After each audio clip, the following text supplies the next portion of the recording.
the Divine Teacher, February 5th.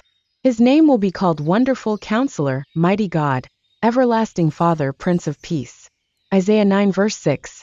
In the Teacher sent from God, heaven gave us its best and greatest. He who had stood in the counsels of the Most High, who had dwelt in the innermost sanctuary of the Eternal, was the one chosen to reveal in person to humanity the knowledge of God. Through Christ had been communicated every ray of divine light that had ever reached our fallen world. It was he who had spoken through everyone that throughout the ages had declared God's word to mankind. Of him all the excellences manifest in the earth's greatest and noblest souls were reflections.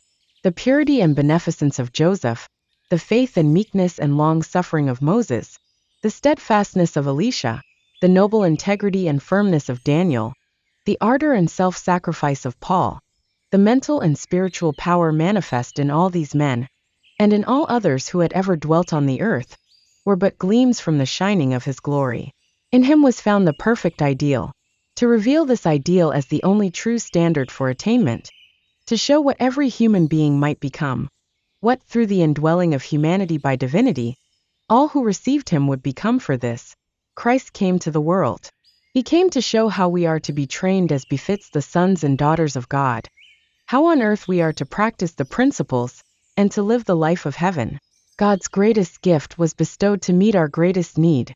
The light appeared when the world's darkness was deepest.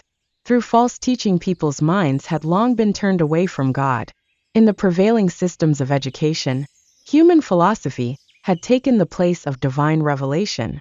Instead of the heaven-given standard of truth, people had accepted a standard of their own devising.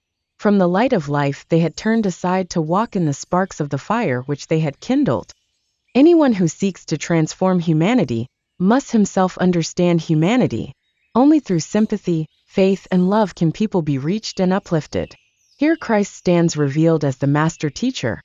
Of all that ever dwelt on the earth, he alone has perfect understanding of the human soul.